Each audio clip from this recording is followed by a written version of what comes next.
Revenge at Work. Hello, this is Revenge at Work. Today we're breaking down a dramatized and fictional workplace story. The morning my father-in-law gave my job to his son, he smiled like he was fixing a small inconvenience. Not ruining 6 years of my life, not pushing a loaded company toward the edge of a cliff, just fixing a small inconvenience. He slid a printed org chart across the conference table, tapped a new box with his index finger and said, "You'll still be important here, Garrick. We just need stronger executive presence."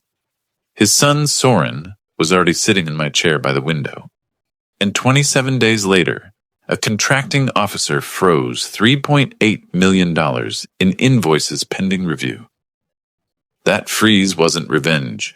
It was what happened when a man who had never carried the weight of a system decided he was qualified to rewrite one. My name is Garrick Voss. For 6 years, I ran operations for a manufacturing company outside Dayton that built thermal housings, field support assemblies, and sealed components for industrial and federal clients. Nothing cinematic, nothing glamorous. The kind of work nobody notices until it arrives late, fails inspection, or stops a larger machine somewhere more important. That was my world. Schedules, lot traceability, shipment holds, change orders, vendor delays, inspection packets, invoice release timing. If a shipment moved, I knew why. If an invoice stalled, I knew where the paper jammed. If a subcontractor started getting nervous, I could usually hear it in the first 30 seconds of a phone call. I was good at it because I respected boring things, and boring things are what keep money moving.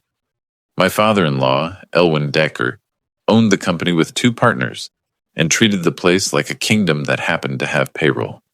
He liked loyalty, hated friction, and believed process existed mainly to slow down men with vision. For years, I had made his instincts survivable. Every time he pushed too fast, skipped a step, or promised a client something the floor could not support, I was the one who translated his confidence into something the company could actually deliver. That bought me trust for a while. Then it bought me resentment, because competence is useful right up until it starts making someone powerful feel managed. I married his daughter, Marin, when the company was still small enough for everyone to know when the air compressor was acting up. Back then, Elwin liked introducing me as the son-in-law who understood how things worked. I started in compliance support, moved into production coordination, then into operations leadership. I did not get there because of family. I got there because every year somebody quit, messed something up, or drifted out. And I was always the one still standing there at 6:30 in the morning with a clipboard and a problem nobody else wanted. I learned every ugly seam in that place, which federal customers tolerated delay if the paperwork was clean, which ones tolerated nothing, which vendors needed pressure, which vendors needed dignity, which supervisors could handle bad news, and which ones turned slippery the second a metric went red. I also learned the private rule that governed the whole company. Family never truly lost, not permanently, not publicly, not in any way that threatened Elwin's image of himself.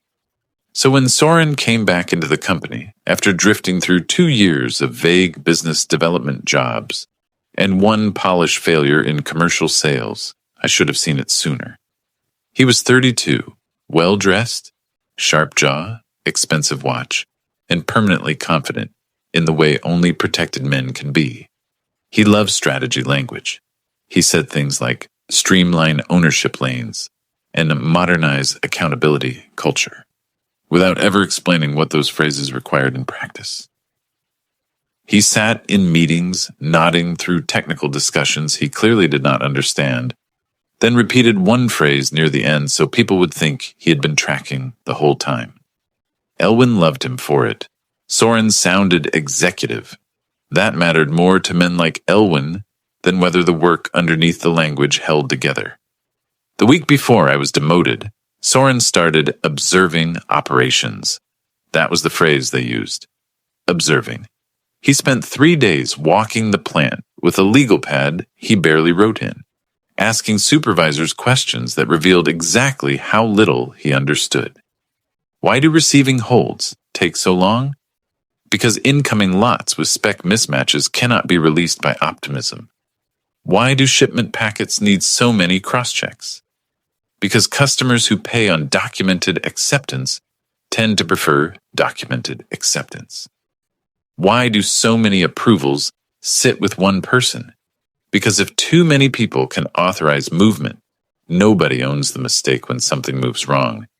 He kept reacting to every answer the same way. A slow nod, then a smile like he had uncovered an unnecessary complication created by older, slower people. At lunch on the second day, he sat across from me in the small conference room beside purchasing and said, "I think this place has gotten too dependent on caution." I remember setting my fork down and looking at him for a second before I answered. "It's dependent on sequence," I said. "You're confusing that with caution." He smiled. "That's exactly what I mean. Everyone here speaks like delay is wisdom." "No," I said. "We speak like consequences have memory." He leaned back in his chair and gave me that polite expression people use when they've already decided your experience is a personality flaw. That was when I knew. Not that he would take my job, that he believed taking it would prove something.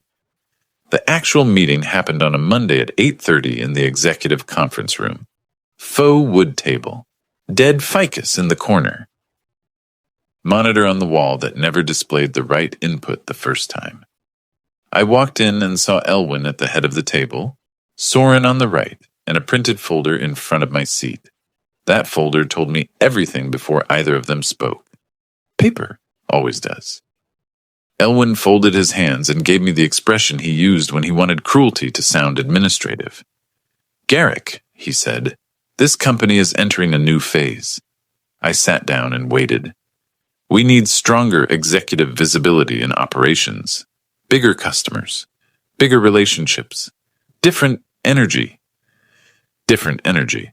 That is how men like him rename betrayal when they need to hear themselves say it out loud. He slid the org chart toward me. Soren Dacre, Vice President of Operations. My name had been moved down and sideways into something called Senior Process Advisor. No direct reports, no signature authority, no control over release sequencing, production prioritization, vendor escalation, or invoice certification. A decorative title for the man who had built the engine they were handing to someone else. I looked at the page, then at Elwin. "What happens to operational release authority?" I asked. Soren answered before his father could. "We're centralizing sign-off for cleaner execution." Cleaner. There are words incompetent people love because the word itself sounds like proof. Cleaner. Faster. Leaner. Modern. I ignored him and kept looking at Elwin. Federal invoice packets are tied to shipment support and documentation status. If that authority moves without context, payment exposure goes up. Elwin's face hardened slightly. "You always do this." "Do what?" "Turn every leadership decision into a systems lecture." I almost laughed at that.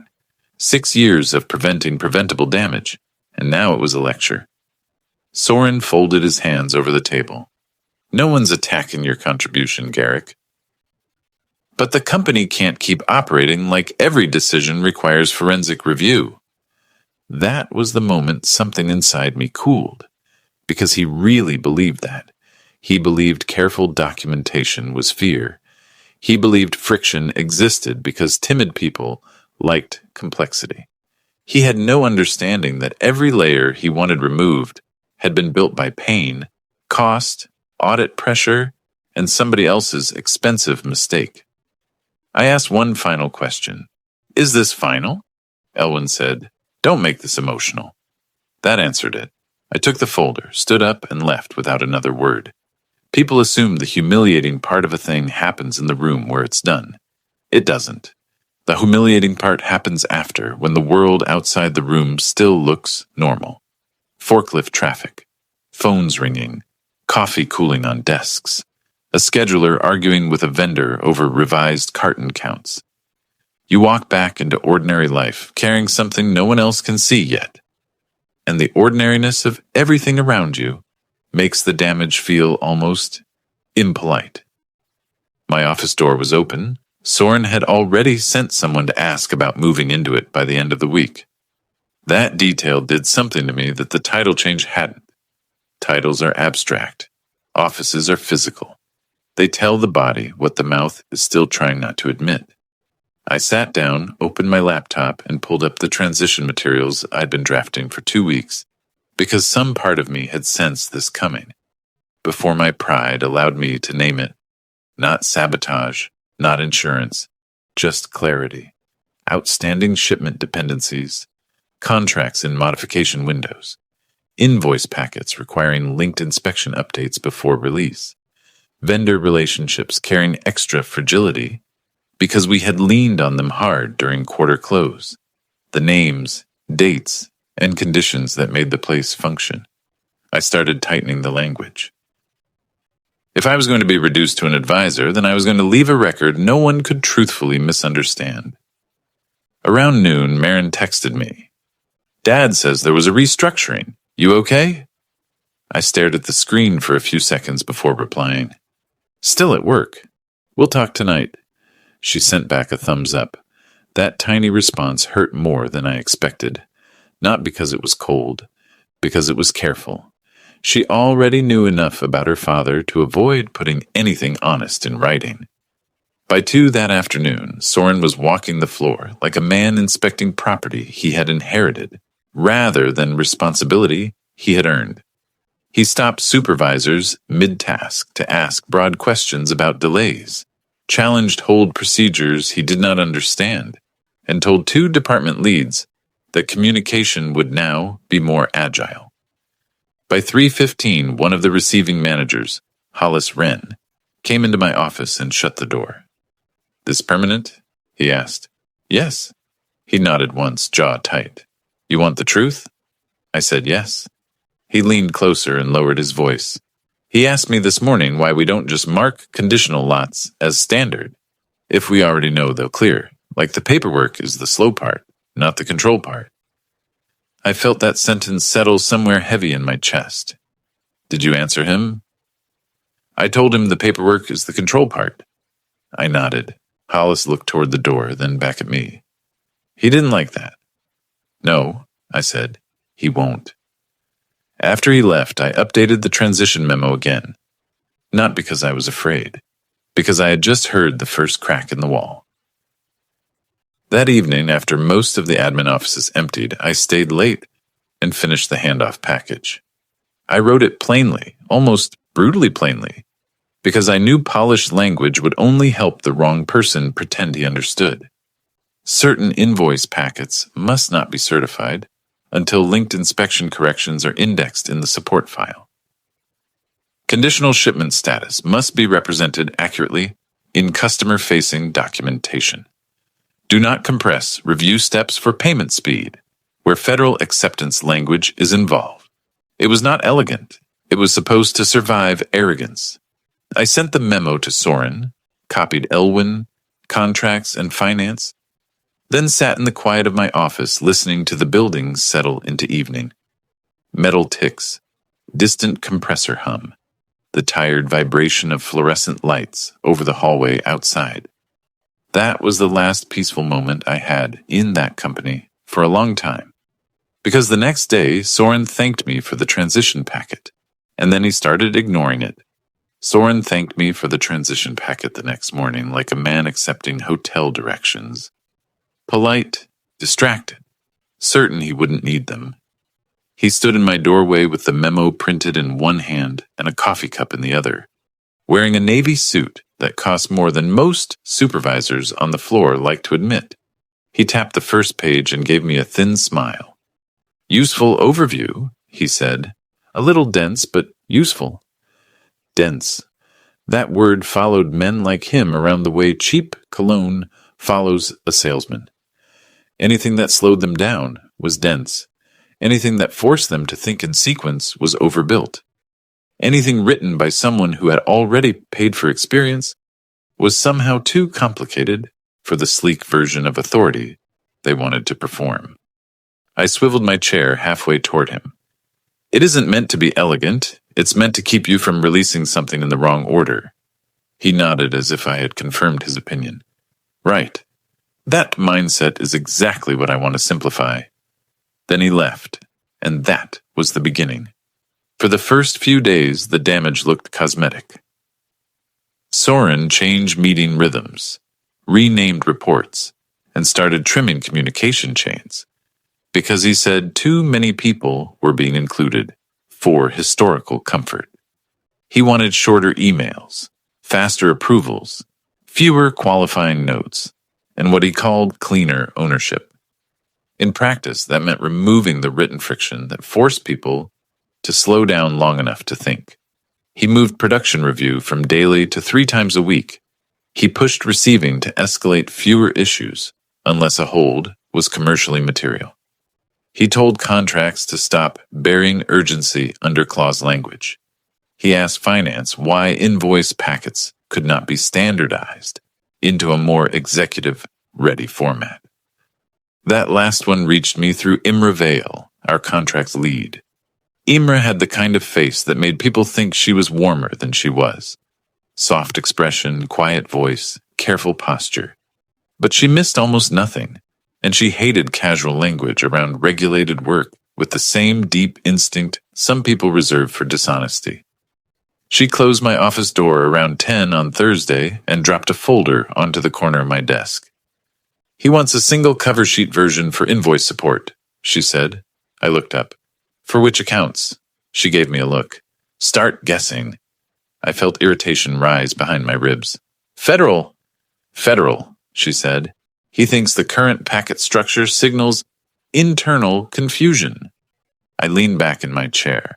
The current packet structure signals accuracy. He also asked whether conditional shipment notes can be moved to appendix material so the top pages read cleaner.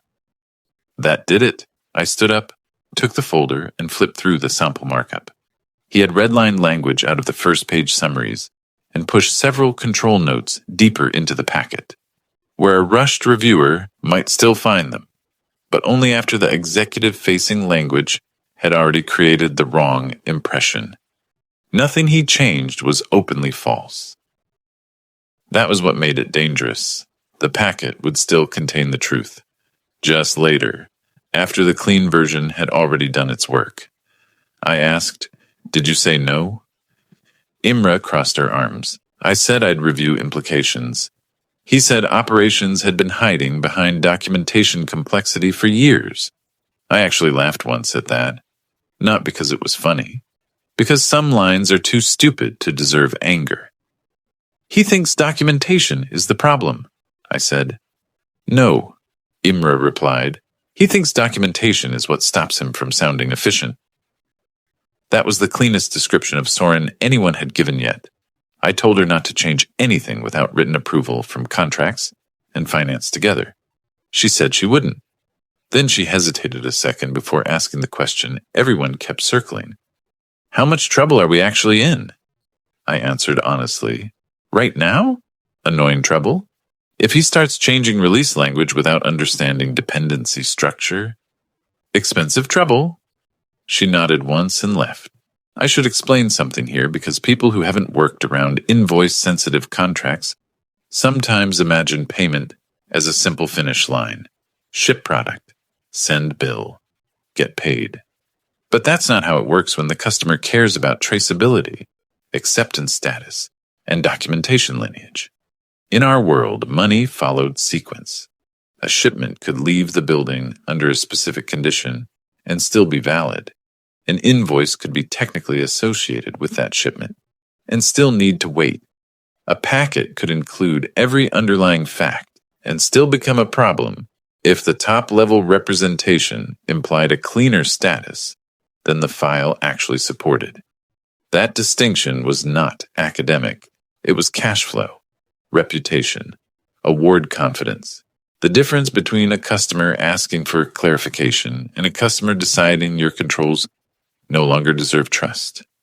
Soren heard all of that as resistance.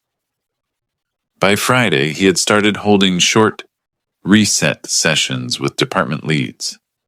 I was invited to one as a courtesy, which is always how people disguise emotion when they still need your memory. He stood at the head of the room with a marker in hand, writing phrases on a whiteboard like speed clarity, ownership, forward posture. There were 12 of us in the room: production supervisors, contracts, finance, procurement, me. He circled clarity twice. Too often, he said, we write like we expect conflict. That makes the company slower than it needs to be. Moving forward, I want fewer defensive qualifiers in internal and customer-facing support. If something is basically complete, let's stop acting like it's radioactive. Nobody said anything for a moment. Then I did. What do you mean by basically complete? He looked at me and smiled without warmth. I mean, not every exception needs to dominate the communication. That depends on whether the exception controls payment. A few people shifted in their seats. Hollis from receiving looked down at the table. Imra stayed perfectly still. Soren capped the marker and set it down.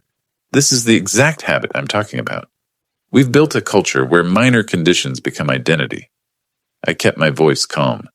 Conditions aren't identity, they're status. He spread his hands slightly as if addressing the room rather than me. And this is why people upstairs think operations has become impossible to work with. There it was. Not process criticism, status warfare. He was not arguing technical substance anymore. He was recoding caution as personality, so anyone who objected to him would sound emotionally invested in complexity. It was a smart trick for weak leaders. Reframe expertise as temperament, then dismiss it as inflexibility. I said nothing else, not because I was beaten, because I had heard enough. That afternoon, one of our federal-linked invoice clusters moved onto the weekly release queue. I saw the first notice in finance circulation and immediately recognized the account group. 2 shipments in the batch had gone out under temporary deviation acceptance, while corrected inspection references were still being indexed. Normal issue. Manageable issue. The packets simply needed the supporting chain tightened before certification. I walked down to finance and found Celia Mott, our controller, standing over a spread of release files. Those 2 can't go yet, I said, tapping the line items. She looked up. I know. I kicked it back yesterday. Good. Her expression tightened. Soren overrode the hold for review this morning. I felt the room sharpen. Overrode how? Not final certification, she said, but he marked the queue urgent and asked why we were delaying revenue on complete shipments. Complete shipments. I asked where he was. In the operations suite, probably explaining gravity to the walls. Celia had a dry mouth when stressed, and the cruelty of that line told me exactly how worried she actually was. I found Soren in his new office, my old office, standing by the window with his jacket off and his sleeves rolled. Once. That detail irritated me more than it should have. Men love rolling sleeves before they do something stupid, as if fabric itself were evidence of work. He didn't ask me to sit. I didn't ask permission to close the door. The federal queue on Mardon and Hessline items stays on hold, I said. He turned halfway toward me. No, it doesn't. The shipments moved under conditional acceptance structure. The packet has to reflect that clearly before certification. They were delivered. That is not the same thing. It is to the customer if the customer has the product.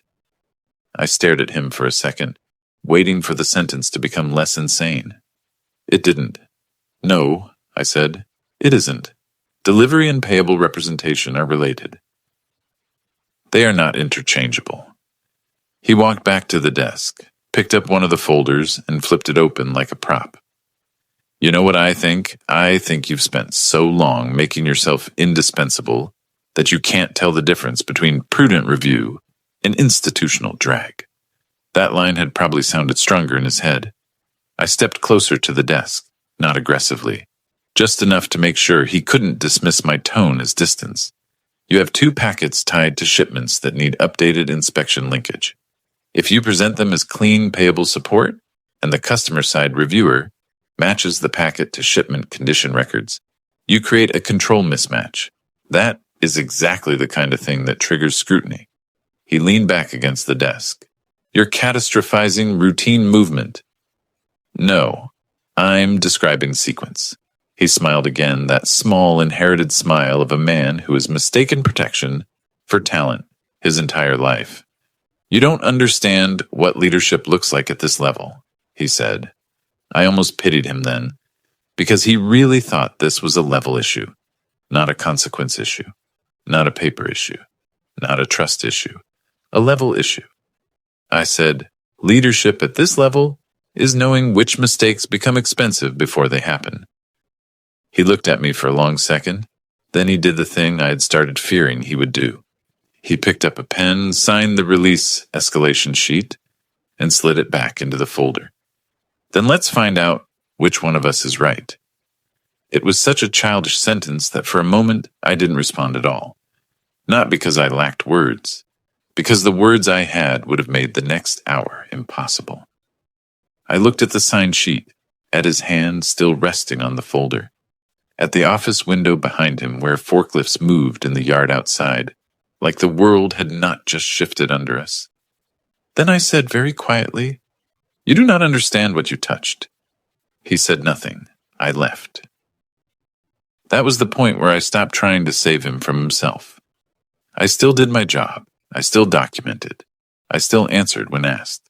But something changed in me as I walked back down the corridor toward my reduced title and my still overloaded desk.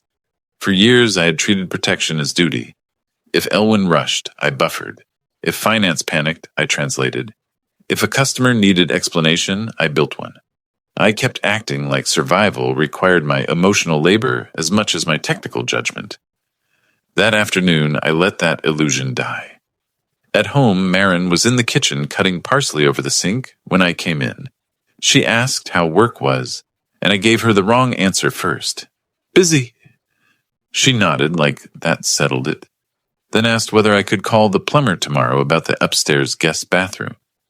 I looked at her back for a second, at the way domestic life kept offering itself as proof that nothing fundamental was breaking. Then I said, "Your brother signed off on something he doesn't understand." She kept chopping. "He's not my brother." I almost smiled despite myself. "Sorry. Your father's son." That made her stop. She set the knife down and turned around. "What happened?" I explained it carefully. Not every clause, not every packet detail, just enough for an intelligent adult to understand the shape of the risk. Incomplete documentation, payment exposure, customer review sensitivity, preventable scrutiny. She listened, arms folded, and when I finished, she said the sentence I should have expected. "Dad says you make everything sound more fragile than it is." There are moments when pain arrives so cleanly, it feels almost surgical. I did not raise my voice. I did not slam anything. I just leaned one hand on the kitchen counter and asked, "Do you believe that?" She hesitated a fraction too long. That was answer enough.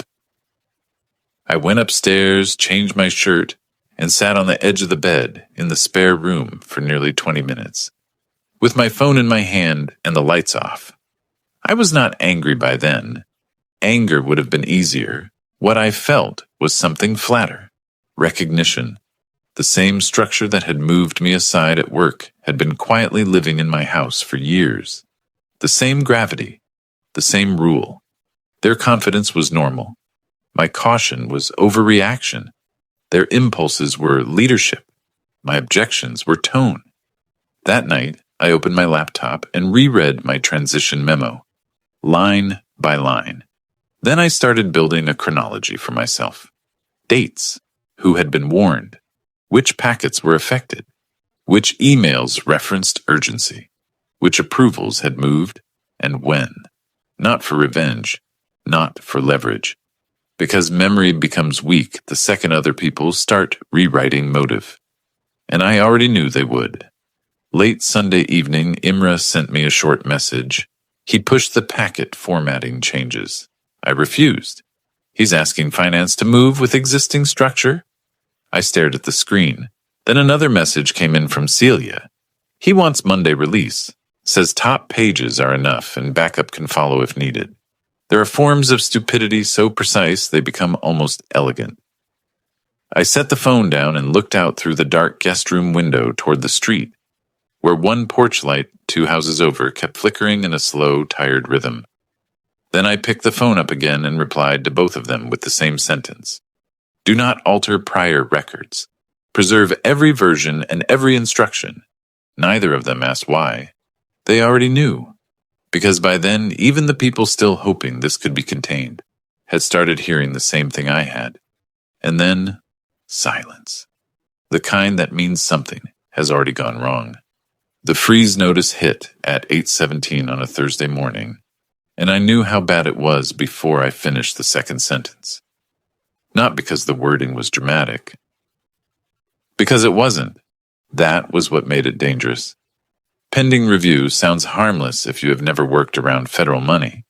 It sounds administrative, temporary, like someone misplaced an attachment and wants a cleaner copy before lunch. But in our world, those words meant something else. It meant a contracting officer had looked at our invoice support, matched it against shipment status, and decided the paper trail no longer deserved the benefit of assumption. $3.8 million stopped moving because one man thought sequence was optional. The email went to finance, contracts, executive leadership, and me only because I was still on a distribution chain nobody had bothered removing yet. For once, their laziness worked in my favor. I read it twice, then a third time. The language was careful. Too careful. The contracting officer, Nadine Bell, referenced inconsistencies between submitted invoicing representations and supporting shipment documentation. She requested clarification on affected line items, release authority, and internal certification controls. Until then, payment activity on the listed invoices would remain frozen.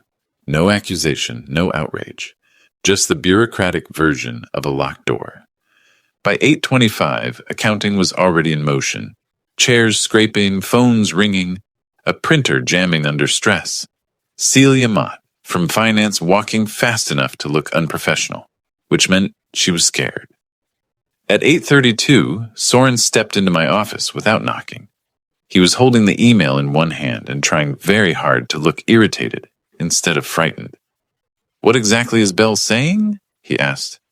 I kept my eyes on my screen for a second longer before turning toward him. She's saying the packet language didn't match the underlying shipment support closely enough for her to trust payment release. He frowned. That's ridiculous. The product was delivered. Yes, I said. And the packet represented the documentation state too cleanly. His jaw shifted. No, it represented completed work. I looked at him, and for the first time since the demotion, I let the silence sit long enough to become uncomfortable. Then I said, this is the difference between shipping product and certifying payable support. You treated them like the same event. He hated that I said it so plainly. He stepped further into the office and lowered his voice. Can it be fixed? That was the first honest question he had asked since taking my chair. Yes, I said, but not with spin. He did not like that answer either. By 9 o'clock, Elwin had called an executive meeting upstairs with finance, contracts, Soren, and the outside partner who mattered most in moments like this, Dina Sorrell. Dina did not come from family money or inherited vendors or local loyalty politics. She came from regulated medical manufacturing, where sloppy paperwork could turn into federal attention very quickly. She had bought into the company years earlier and spent most of her time letting Elwin feel bigger than he was, right up until structure started failing. Then she stopped letting him feel anything. I was not invited to the meeting. That told me two things at once. First, Elwin still thought he could contain this as an embarrassment rather than a systems failure. Second, he already knew I had been right. The morning dragged in the way bad mornings do when everyone can sense consequence, but nobody knows its final size yet. A receiving supervisor asked me whether outbound holds were about to spread. Procurement wanted to know if vendors would be delayed. One of the schedulers came by pretending to ask about next week's line balancing, but really he wanted to know if he should update his resume. I gave everyone the same version of the truth. Not yet. Stay inside your process. Do not improvise. That was the only useful instruction. At 10:40, Imra sent me a one-line message. Dina asked who authored the transition warning. I stared at that sentence for a moment. Then I replied, "Tell the truth." She did not answer. She did not need to. Just after 11, Soren came back. This time he closed the door behind him. "What exactly did you write in that memo?" he asked. I almost smiled. Not because it was funny. Because panic had finally forced him into chronology. I wrote that invoice. Packets tied to conditional shipment. Acceptance could not be certified as standard payable support until corrective inspection linkage was updated in the packet index. He stared at me. "Why would you phrase it like that?" "Because that was the condition." "No," he snapped. "Why would you phrase it that strongly?" There it was. Not concern about the facts. Concern about the language that now made ignoring the facts impossible to disguise. I opened my sent folder, pulled up the original email, and rotated the monitor toward him.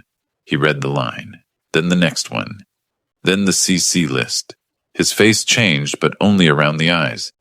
Men raised around power learn young how to keep their mouth neutral, while their confidence is bleeding out internally. "You should have said this to me in person," he muttered. I did. He said nothing. I remembered the meeting in his office, the folder on the desk, the pen in his hand, the little speech about institutional drag. I remembered the exact tone he used when he signed the escalation sheet and said we would find out which one of us was right. Well, now we knew. And still he wanted the past, rewritten, in a form that made him less responsible for having chosen it. Elwin appeared in my doorway a few minutes later. He did not come in all the way, just stood there with one hand against the frame, like he still owned the air in every room he entered. "We need solutions," he said. No greeting, no acknowledgement, no apology. Just that. I turned fully toward him in my chair. "Then stop treating this like a misunderstanding. Bell is reviewing control sufficiency now, not just packet content." His face hardened. "Don't talk to me like I'm the problem." I held his gaze. "You changed the authority structure." He overrode a documented warning. The customer noticed the mismatch. That is the problem. Soren shifted behind him, and for a second I thought Elwin might actually say something honest. Instead he said, "This company survived long before you, and it'll survive after you." That sentence should have hurt. It didn't. Not anymore. Because once somebody uses survival as a substitute for accountability, they have already admitted they are out of real arguments. I said, "Then let it survive the truth." Neither of them answered. They left. By early afternoon, Nadine Bell sent a second request. That was the email that changed the shape of the whole situation. The first freeze notice could still have been treated as a packet problem. Annoying, containable, expensive, but survivable. The second email asked for release authority clarification, internal control descriptions, and supporting sequence around the affected submissions. That meant she was no longer asking, "Why is this packet messy?" She was asking, "Why should I trust the people who sent it?" That is a much worse question, because once the customer starts auditing judgment instead of paperwork, hierarchy begins to lose its costume. At 2:15, Dina asked me to come upstairs. Conference room B, no theatrics, no audience. Just Dina, Imra, and a printed copy of Bell's emails aligned perfectly with the edge of the table. Dina tapped the top page once. "Did Soren override a known release limitation?" "Yes," I said. "Can you prove that without making this personal?" "Yes." Imra handed over my transition memo, the circulation trail and the release escalation sequence. No embellishment, no spin, just chronology, Dina read in silence. Then she asked, "Was there any ambiguity here that a competent operator could reasonably misunderstand?" I answered carefully because questions like that matter. "A new operator could need explanation," I said, but not after verbal walkthrough, written warning, and direct challenge before release. She looked up at me, so not misunderstanding. No, I said. Override. The room went still. That was the moment the story moved out of family politics and into governance. And governance is where men like Elwyn start getting smaller. When I got home that evening, Marin was already there. She was at the kitchen island, laptop open, wine glass half full, expression tight in the way people look when a parent has gotten to them first.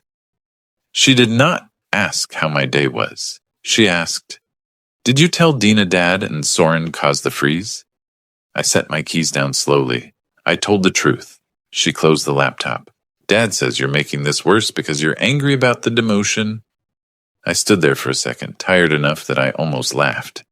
Not because it was funny, because even now, with money frozen and records lined up and a contracting officer questioning internal controls, the family story still had to reduce me into emotion and them into leadership. "I warned them before release," I said. "That's not what I asked." "No," I said. "It's the answer." She stepped back from the island and folded her arms. "You always do this." That phrase again. A family phrase. A phrase used whenever naming structure became inconvenient. "Do what?" I asked. "Turn everything into principle, into some big moral framework where you're the only one who sees what's happening." For a moment, I just looked at her. Then I said the quietest thing I'd said all day. They replaced me with someone unqualified, ignored written process, triggered a federal payment freeze, and now you're asking whether I'm being too principled. She looked away first. That told me more than anything else could have. I slept in the guest room that night. Not because we had shouted, because we had not. Silence inside a marriage is like silence inside a plant office. Sometimes it means peace. Sometimes it means the failure has already happened, and the paperwork just has not caught up yet. Around 9:30, my phone lit up with a message from Vera Kelm in admin support. "Can I ask you something off record tomorrow?" "It's about a file request from Soren." I read it twice. Then I replied, "Yes. Do not change anything tonight. Preserve every version." She responded almost immediately. "I thought so." I set the phone down on the nightstand and stared at the ceiling in the dark. That was when I understood the worst part. The freeze was not the end of their mistake. It was the moment they started getting desperate enough to make another one. Vera came to my office at 8:10 the next morning carrying a manila folder she did not need. That was how I knew she was nervous. People carry folders when they need their hands to look busy. She stepped inside, closed the door carefully, and stayed standing until I pointed at the chair across from my desk. Even then, she only sat on the edge of it, the folder still on her lap, fingers pressed flat against the cover, like she was keeping something inside from crawling out. "I didn't want to do this over email," she said. "That was the right call." She nodded, took a breath, then opened the folder. Inside was a printout of a short email chain from the night before. Soren had sent her an instruction at 6:43 p.m., asking her to replace the original transition packet in the shared management folder with what he called a cleaner current version. He said the prior document was overwritten with legacy framing, and that leadership needed one authoritative file moving forward. No mention of legal, no mention of preserving versions, no mention of why this suddenly mattered after Bell's freeze. Just a polite attempt to make history easier for him to survive. I read it once, then again. "Did you make the change?" "No." "Did anyone else?" "Not that I know of. I checked the folder activity this morning. No replacement yet." "Good." She looked at me with the expression people get when they already know something is wrong and need you to confirm how wrong. "I thought maybe I was overreacting," she said. "You weren't." That answer seemed to steady her a little. I explained it without drama. If a document that warned against the exact mistake under review gets replaced after the freeze and before counsel finishes examining the record, that does not look like cleanup. It looks like someone trying to narrow the story after the outcome is already known. She swallowed. That's what I thought. Did he ask verbally too? Yes, yesterday afternoon. He said the old version was too interpretive and made leadership transitions sound riskier than it was. I almost smiled at that, not because it was amusing, because even in panic, Soren still talked like a brochure. Forward this to read, I said, not from emotion, not with commentary, just the chain, the time, and a note that no action was taken pending guidance. She hesitated. Should I copy Dina? Yes. And Elwyn? I thought about that for maybe half a second. No, counsel first. That mattered. Not because I wanted to hide anything, because once someone starts playing with records, information has to move in the order least vulnerable to family interference. Procedure again, always procedure. Vera left looking lighter than when she came in, not happy, just relieved to be standing inside something clear. By 9:30, Reed Halber had responded. Preserve all files, versions, and related communications. No deletions, replacements, or consolidations pending review. Please confirm recipients understand this instruction. That one email did more damage to Soren than any argument I could have made. Because now the attempted cleanup had become part of the review itself. And that was when the chaos started. Not loud chaos, administrative chaos. The kind that makes executives sweat through expensive shirts while pretending they are still in control. IT was asked to place retention on shared operations folders and email accounts tied to the invoice path. Finance was told not to reissue any support material without counsel visibility. Contracts began rebuilding the packet chronology, line by line, and Dina requested a formal governance session for the following Monday. Elwyn tried to slow that down. Of course he did. He walked into my office just before lunch and closed the door behind him with more force than necessary. He was not a man who liked doors he did not control.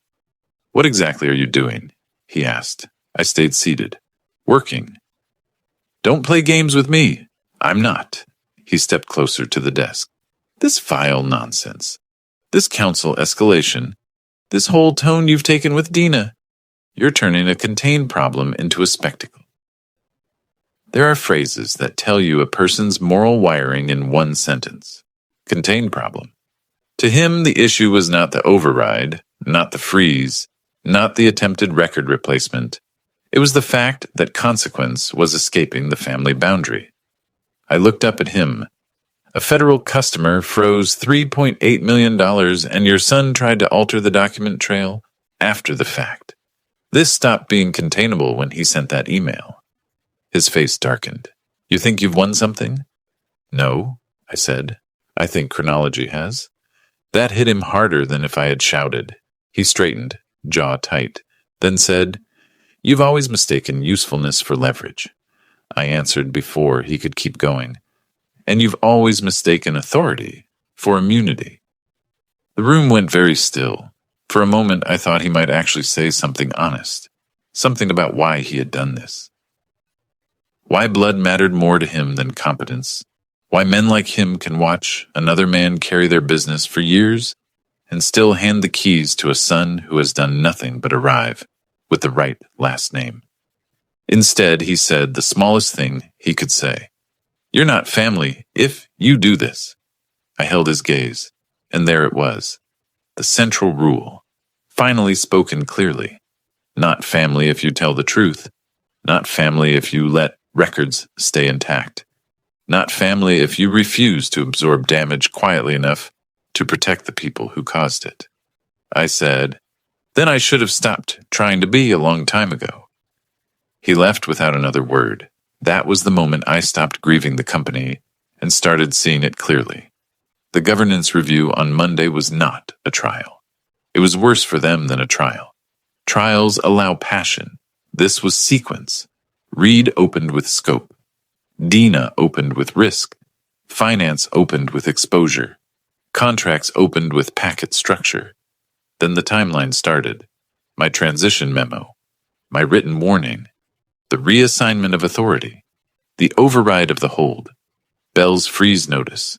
Bell's follow-up inquiry into control sufficiency, Soren's request to replace the original transition packet after the freeze. No speeches, no raised voices, just one event after another, each one narrowing the space available for excuses. Soren tried anyway. He said the transition memo was overly interpretive. He said the invoice support had still included the relevant backup. He said the file request to Vera was housekeeping, not alteration. He said the organization needed modernization and had been stuck in defensive process culture.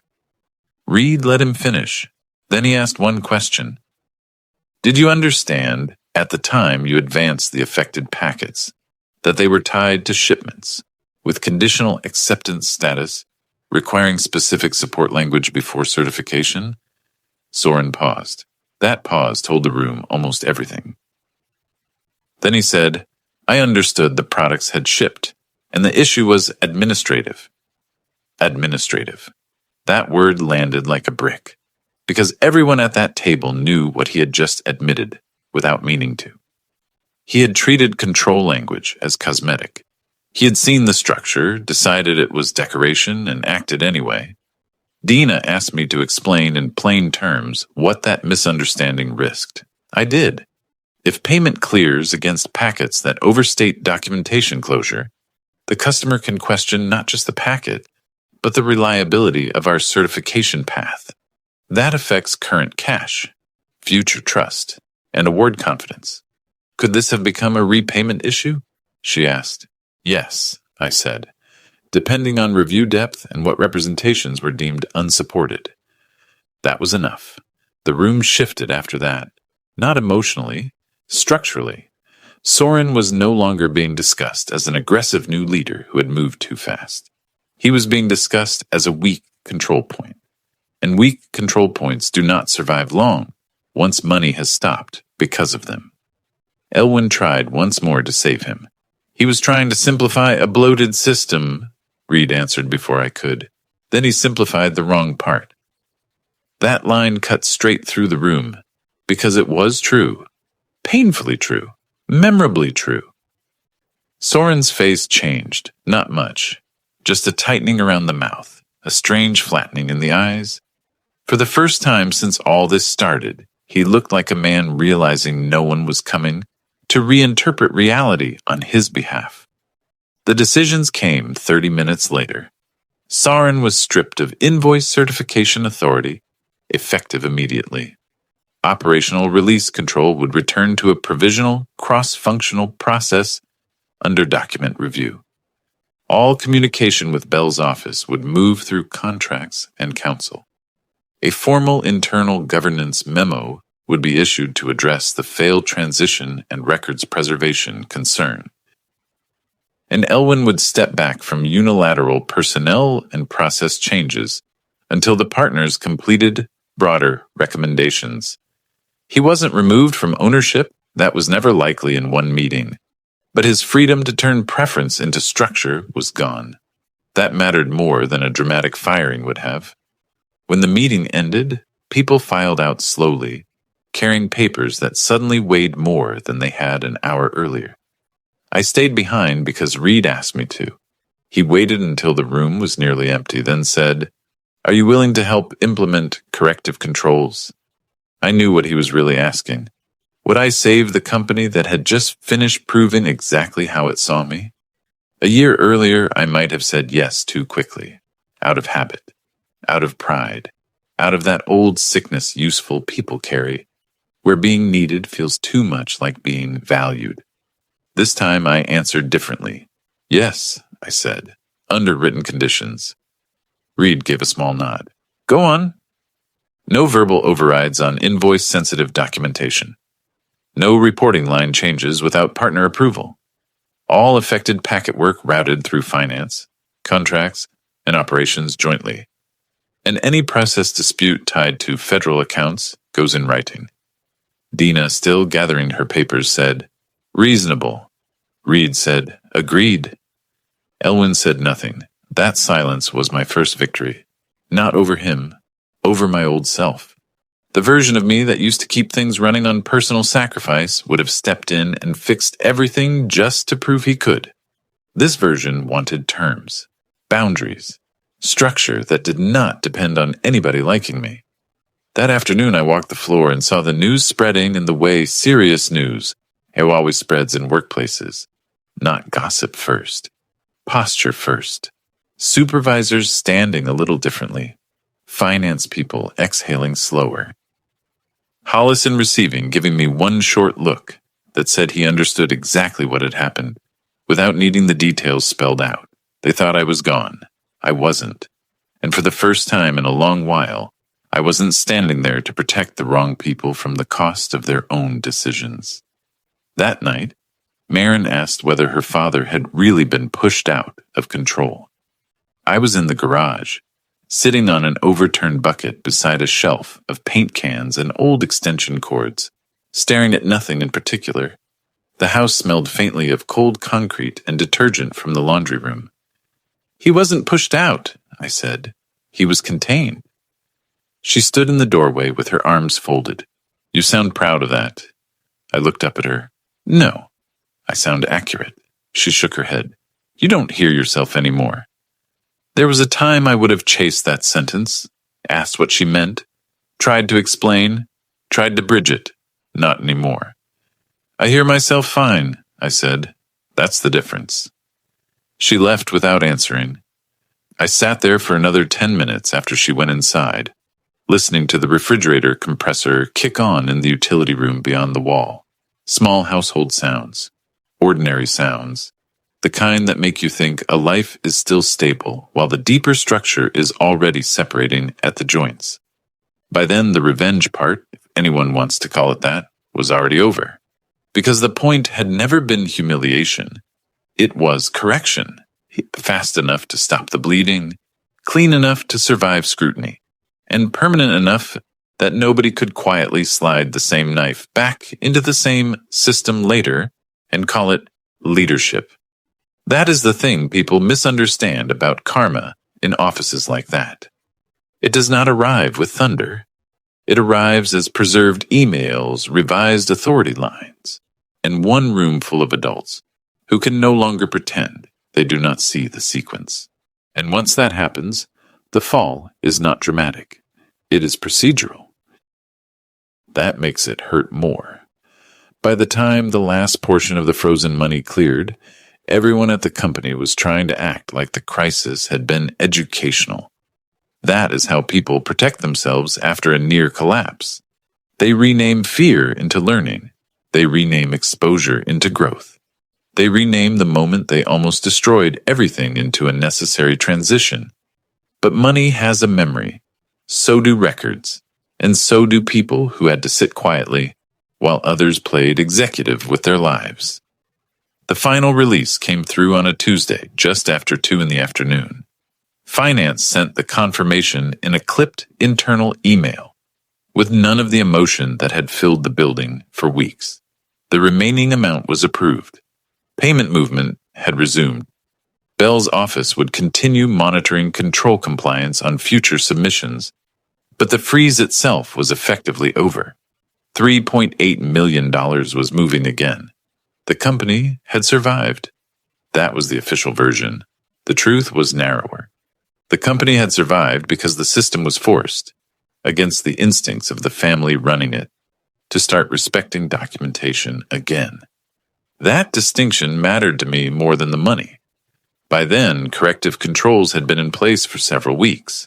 Finance, contracts, and operations had to sign in sequence on anything tied to sensitive customer billing. Conditional shipment language was no longer buried under summary pages designed to look reassuring. Nothing release-related moved through executive instinct anymore.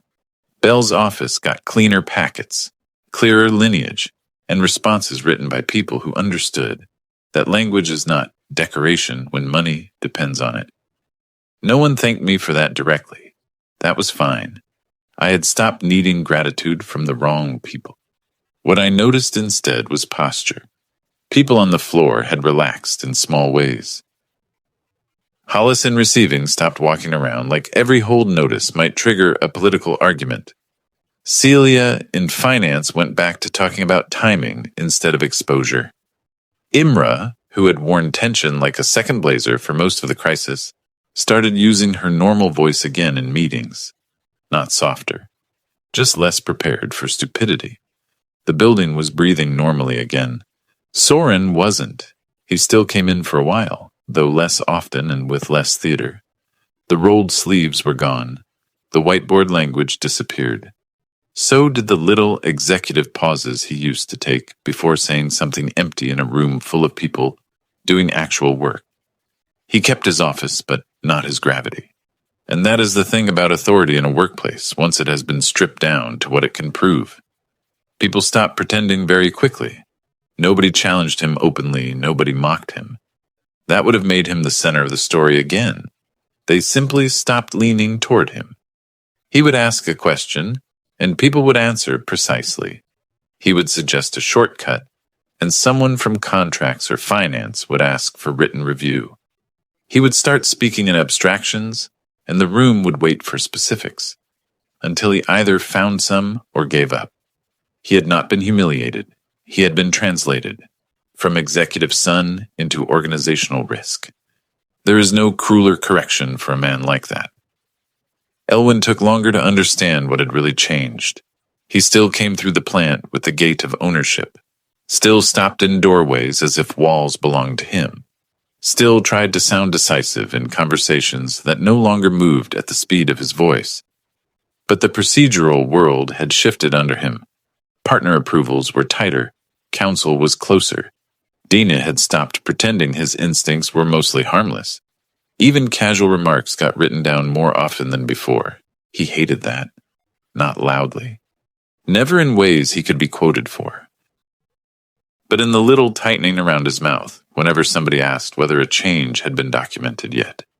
He and I barely spoke unless work required it. And when we did, there was no more family language left in it. Just nouns, dates, approvals, sequence. It was cleaner that way.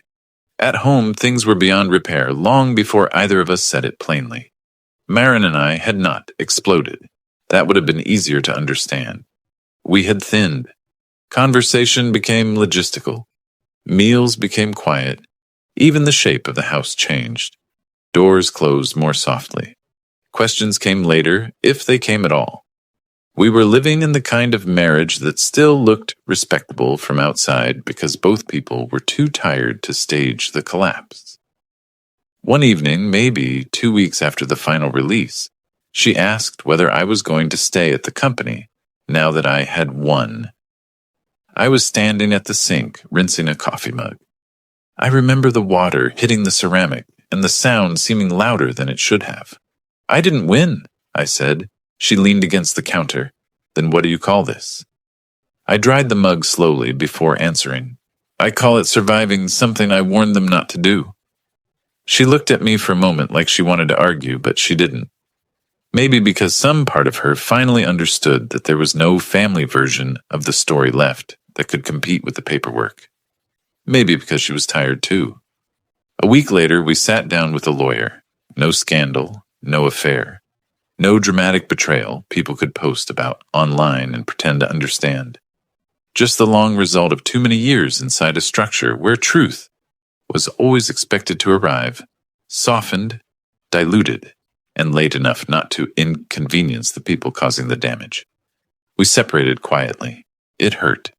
Not in the cinematic way stories usually prefer. In the adult way. The expensive way.